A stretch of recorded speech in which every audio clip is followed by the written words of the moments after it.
Bapak Ibu SMK KBP Sidikalang, apa kabar? Sehat luar biasa. Apa kabar Bapak Ibu guru kami? Sehat luar biasa. Oke, terima kasih. Puji dan syukur kita panjatkan kehadiran Tuhan Yang Maha Esa karena di pagi hari ini kita bisa berkumpul di ruangan ini. Adapun tujuan daripada presentasi saya hari ini adalah saya akan memaparkan tentang budaya positif yang ada di sekolah kita. Ini adalah pembelajaran saya di pendidikan calon guru penggerak di modul 1.4 tentang budaya positif. Nah, kalau berbicara tentang budaya positif, ini bisa kita lihat di slide bahwa budaya positif itu mendorong murid berkembang menjadi pribadi yang kritis, mandiri, disiplin, penuh hormat dan bertanggung jawab sesuai dengan profil pelajar Pancasila. Jadi sekarang kita sedang berada pada kurikulum K13. Di K13 itu ada istilah profil pelajar Pancasila. Di sana ada 6 dimensi. Jadi dari 6 dimensi itu, di situ sudah ada kata-kata tentang disiplin positif. Nah, ini dia konsep inti budaya positif. Yang pertama disiplin positif, motivasi perilaku manusia. Yang ketiga, nanti kita akan membahas sedikit kurang lebih 5 menit tentang keyakinan keras. Dan yang keenam itu adalah tentang kebutuhan dasar manusia, 5 posisi kontrol restitusi, dan yang terakhir adalah segitiga restitusi. Di poin yang keenam, segitiga restitusi, nanti kita akan membahas adalah bagaimana cara penanganan ketika kita bertemu dengan siswa-siswi yang melanggar disiplin positif. Jadi kalau selama ini mungkin kita lebih ke kekerasan atau hukuman secara fisik, tapi nanti di segitiga restitusi jauh lebih akan saya paparkan. Lanjut.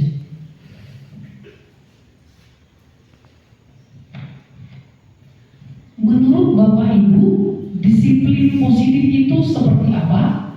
Kira-kira mungkin satu orang saya undang memberikan pendapat. Apa itu disiplin positif?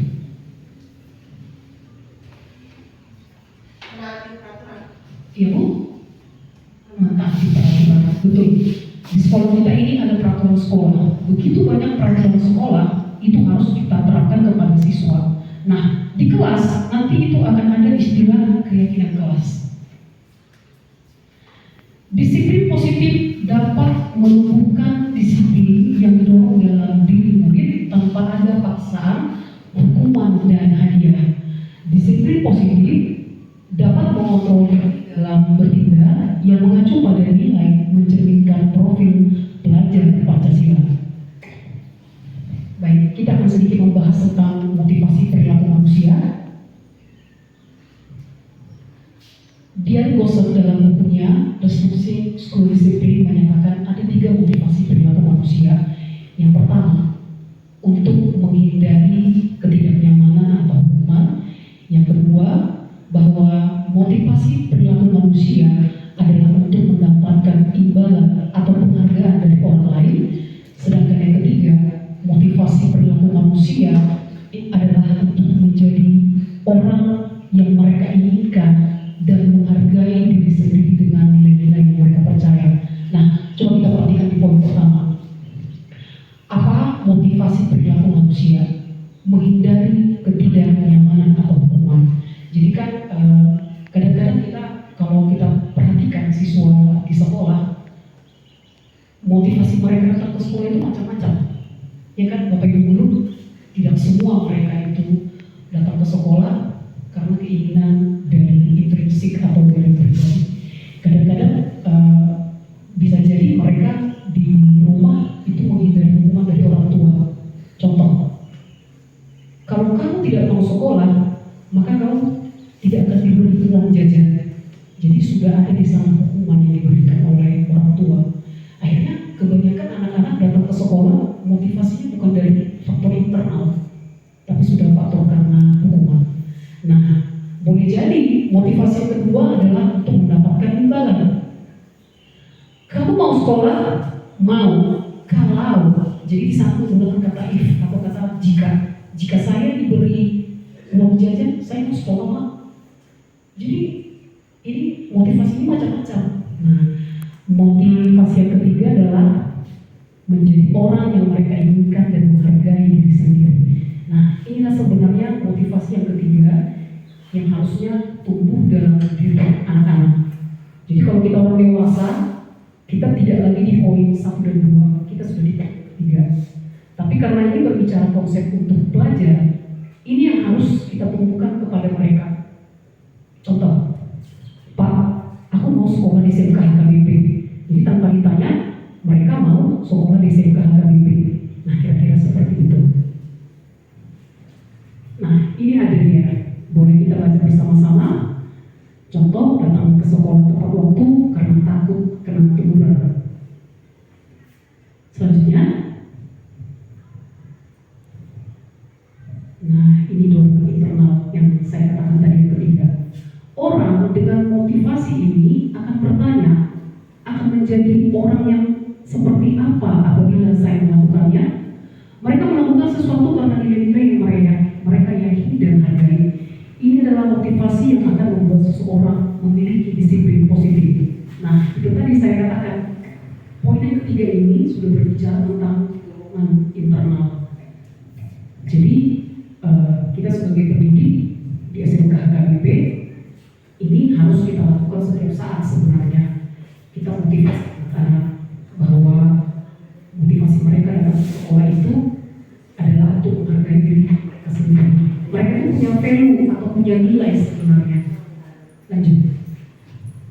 Oke, kita akan membahas tentang keyakinan kelas.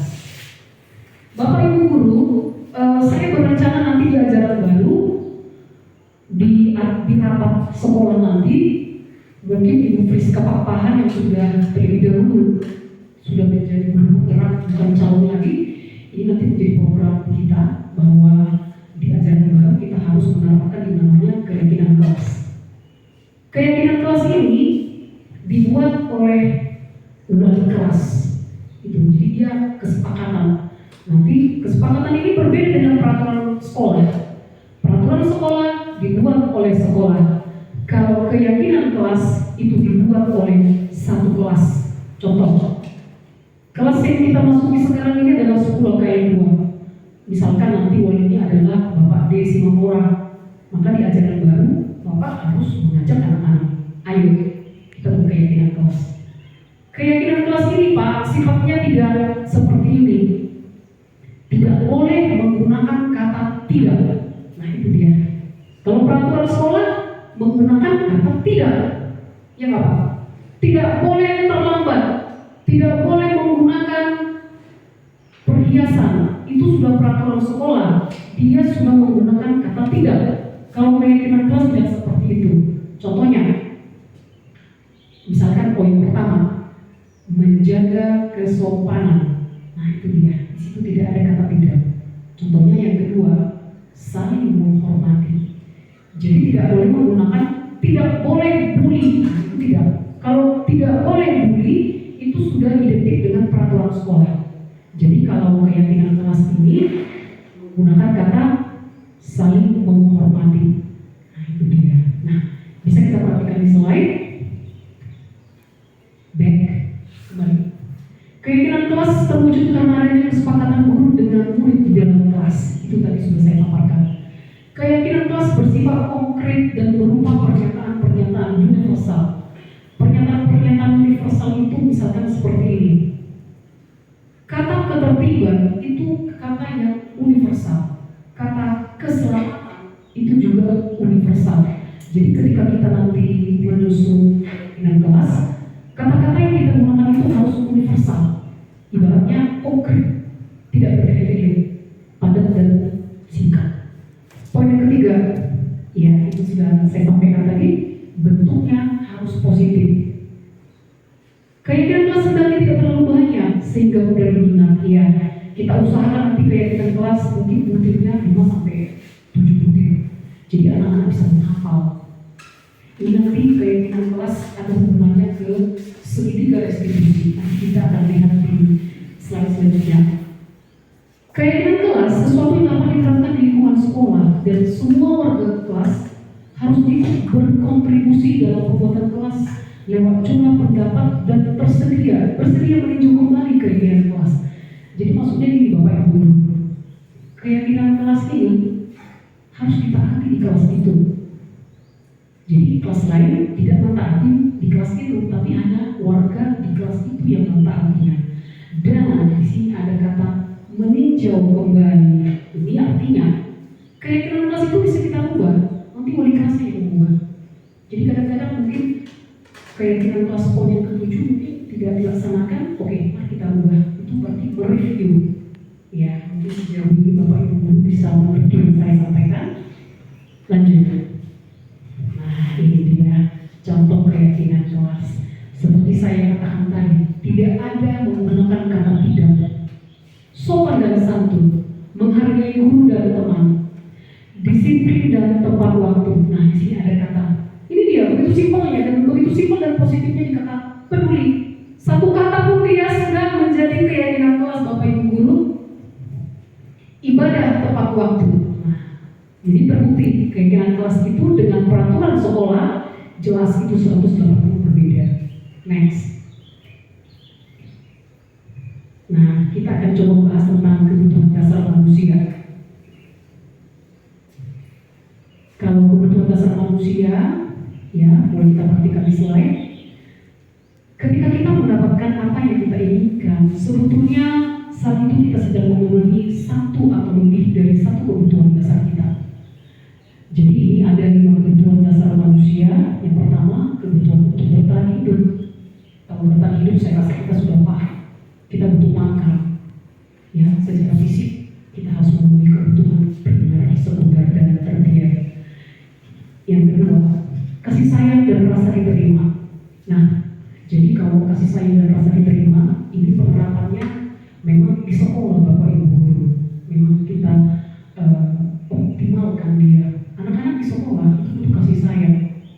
Jadi kalau di rumah mereka tidak 100% mendapat kasih sayang. Tapi ketika di rumah mereka sudah dapat, maka di sekolah mereka pasti bersikap jauh lebih baik. Jadi kalau temuan kita di sekolah, banyak anak-anak yang kutip misalkan ada kata istilah broken home atau krisis kasih sayang, ya itulah tugas kita sebagai pendidik di sekolah, memberikan mereka kasih sayang sehingga mereka merasa diterima. Nah, itu adalah masalah kita bersama ketika di SMK KBP.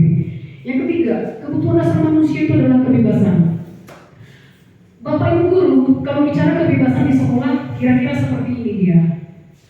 Anak-anak ketika di sekolah, kita harus memberikan mereka itu yang namanya seperti demokrasi, begitu ya. Demokrasi ini misalkan ketika kita melakukan sesi presentasi di kelas, mari kita berikan mereka misalkan kebebasan untuk berbicara. Jadi saya tidak menggurui. Kalau di pelajaran saya di bahasa Indonesia, kuasa Pak Hari aja tahu, memang kita sering menerapkan yang namanya istilah demokrasi, kebebasan berbicara. Karena memang di materi kami bahasa Indonesia cukup banyak masalah berbicara. Jadi kita beri mereka kebebasan untuk menyatakan pikiran dan pendapat mereka, apakah tentang kehidupan mereka, ya kita sediakan juga kadang-kadang waktu untuk mereka sharing sama kita apa masalah yang mungkin mereka hadapi, ya. Mari kita terapkan bersama-sama. Kesenangan di sekolah seperti apa sih yang bisa kita beri? Iya, itu tadi pembelajaran yang kita sampaikan kepada siswa, mereka itu senang dengan apa yang kita sampaikan Bapak Ibu dulu, gitu loh. Jadi mereka di kelas itu justru harusnya ada kata nyaman. Itu dia, nyaman mengikuti pelajaran matematika, nyaman mengikuti pelajaran bahasa Inggris. Karena kedua mata pelajaran ini kadang-kadang mata pelajarannya kadang-kadang mau bagi siswa matematika lagi. Aduh, bahasa Inggris, bahasa Indonesia ini punya 3, ya. Itu ngomong. Jadi bagaimana cara membuat mereka senang mengikuti, ya kan? Nah, mulai sekarang ini menjadi masalah kita bersama. Apakah pelajaran yang sudah kita berikan itu memberikan mereka rasa senang? Jadi kesenangan itu kan bukan tanda kutip tertawa saja di kelas, tidak. Tapi materi itu menyenangkan. Next, penguasaan. Penguasaan ini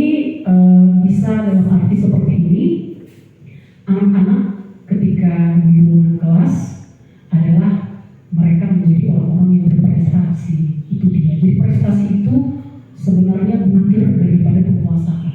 Jadi anak-anak di sekolah setelah mereka merasa bebas, merasa senang mengikuti materi, maka akan muncul kata penguasaan. Anak-anak akan berprestasi. Maka hasil belajar mereka tadi akan mereka tunjukkan melalui nilai-nilai kita. Itu dia. Ya. Mungkin boleh dilewatkan sedikit lagi. Nah, kita akan masuk di sesi segitiga restitusi. Nah, inilah persoalan yang kita hadapi di sekolah. Kebetulan di sini ada guru BP, Ibu Roslina Siboro, yang sudah sering menangani masalah kesiswaan. Jadi kalau saya sendiri, mungkin penerapan segitiga restitusi belum saya terapkan Bapak Ibu Guru. Tapi dengan pembelajaran pendidikan calon guru penggerak, saya menjadi banyak dapat masukan, saya menjadi terpimpin. Oh ya, begini cara anak-anak di sekolah. Segitiga restitusi adalah proses menciptakan kondisi bagi peserta didik untuk memperbaiki kesalahan mereka. Di sini ada kata memperbaiki kesalahan, sehingga mereka bisa kembali pada kelompok mereka dengan karakter yang lebih kuat. Disampaikan oleh Gosen pada tahun 2004. Nah, segitiga restitusi ini Bapak Ibu Guru ada 3 tahapannya. Yang pertama, menstabilkan identitas. Yang kedua, validasi tindakan yang salah. Dan yang terakhir adalah menanyakan keyakinan. Kalau dia menstabilkan identitas Bapak Ibu Guru, mungkin bingung bentuknya segitiga, kira-kira ini seperti apa gitu. Kalau dia tahapan yang pertama menstabilkan identitas, ini keterangannya. Setiap orang pasti pernah melakukan kesalahan. Kamu bukan satu-satunya yang pernah melakukan ini. Nanti di video terakhir ini saya praktekkan Bapak Ibu. Menstabilkan identitas. Setiap orang pasti pernah melakukan kesalahan. Jadi implementasi kita di sekolah ketika menghukum siswa seperti ini. Tongat, sokok, kata Pak DS. Belum bertanya nih Pak, apa yang terjadi? Kira-kira begitu kan?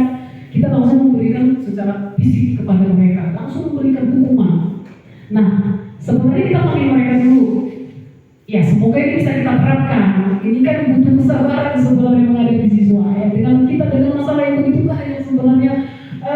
Ini bukan sesuatu yang gampang sebenarnya. Terus terang saya akui. Kita tanya dulu mereka. Kamu tahu kenapa saya panggil kemari Daniel? Gak tahu. Kamu yakin? Kamu gak tahu kenapa saya panggil? Nah, ini contohnya. Jadi Daniel, saya panggil kamu karena ada laporan dari Ibu Edita Sinaga.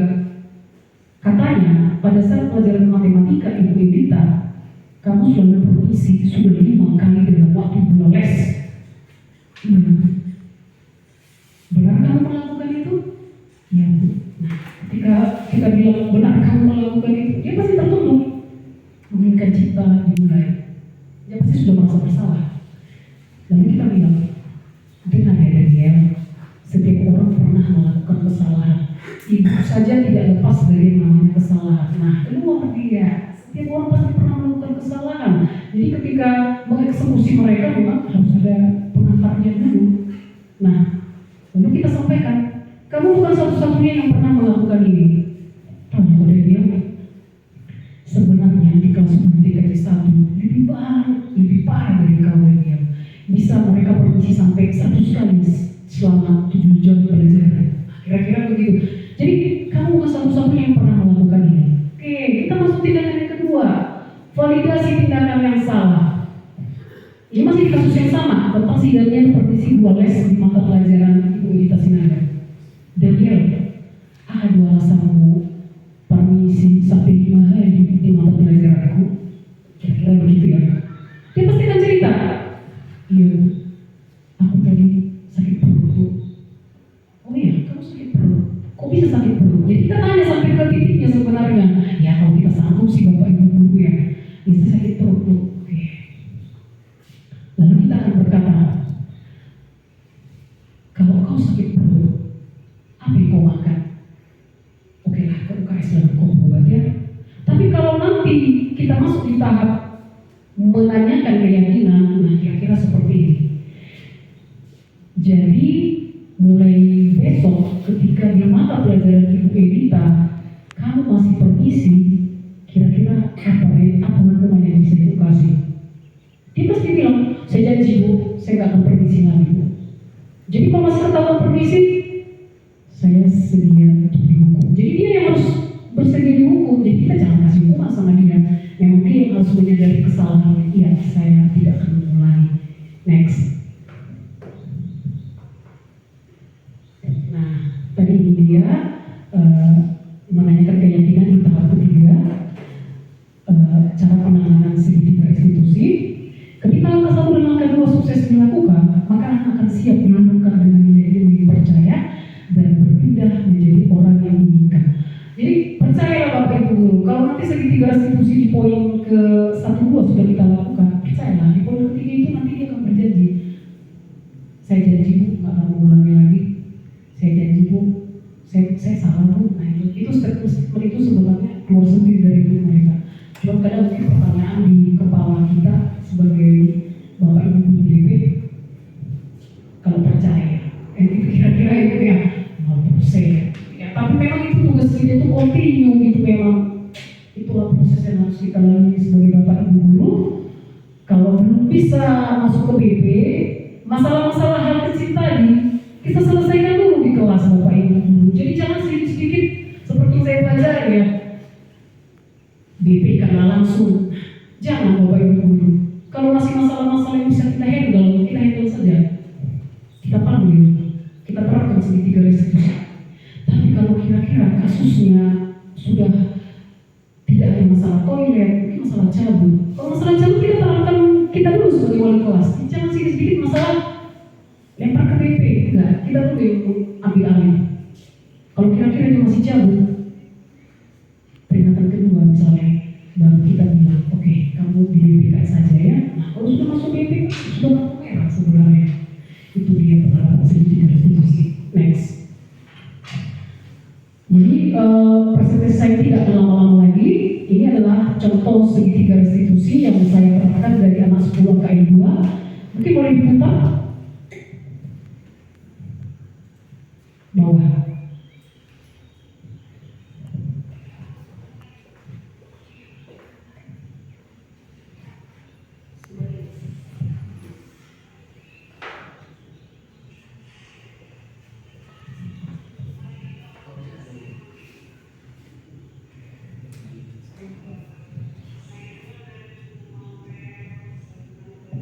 Dia dari dulu kapan?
Oke, saya akan coba jelaskan sedikit contoh segitiga restitusi. Ini adalah contoh siswa kita, anak 10 kali 2, bernama Maria. Dia ini saya panggil saya karena dia tidak ke sekolah, ya, dia datang ke sekolah betul-betul. Jadi ada laporan dari guru mata pelajaran, saya panggil dia. Nah, langkah-langkah segitiga restitusi tadi saya terapkan, mulai dari menstabilkan identitas, validasi, dan keyakinan kelas. Nah, pertama saya panggil dia dari pintu, kemudian saya suruh dia duduk, lalu saya katakan seperti ini, Maria, kamu tahu kenapa saya panggil? Nggak tahu. Kamu yakin tidak tahu kenapa kamu saya panggil? Nggak, Bu.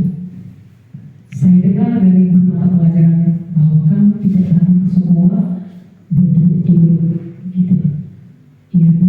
Nah, dia langsung menurunkan kepala, pasti itu otomatis karena dia pasti merasa takut, ada rasa insecure dalam dirinya. Iya, Bu. Itu tadi reaksinya langsung kelihatan. Nah, lalu saya akan katakan begini, kenapa kamu tidak sekolah berturut-turut? Iya, Bu, saya nonton film Korea. Jam berapa kamu tidur? Jam 12 malam, Bu. Jadi itu dia lakukan berhari-hari. Lalu saya katakan, kamu apa nonton film Korea? Bisa, sah-sah saja nonton film Korea. Tadi kan suara audio tidak begitu jelas ya Bapak Ibu. Saya minta maaf. Iya, Bu. Boleh nonton film Korea? Boleh, saya juga suka. Nah, kira-kira begitu. Tapi diaturlah waktunya. Jadi menurut kamu salah nggak? Iya, saya salah. Kamu mau mengubahnya? Mau. Apa usahamu? Jadi kita tanya, usaha dia untuk berubah itu harus ada, begitu. Lalu dia tadi berkata, ya saya akan pasang alarm nantinya. Kalau alarm kamu ternyata mematikan, saya akan suruh orang tua saya membantukan saya. Nah, itu dia langkah konkret. Jadi dia yang harus melakukan perubahan nantinya. Nah, begitulah pemaparan saya hari ini Bapak Ibu Guru tentang segitiga restitusi, tentang disiplin positif di SMK KBP. Kurang lebihnya saya ucapkan terima kasih.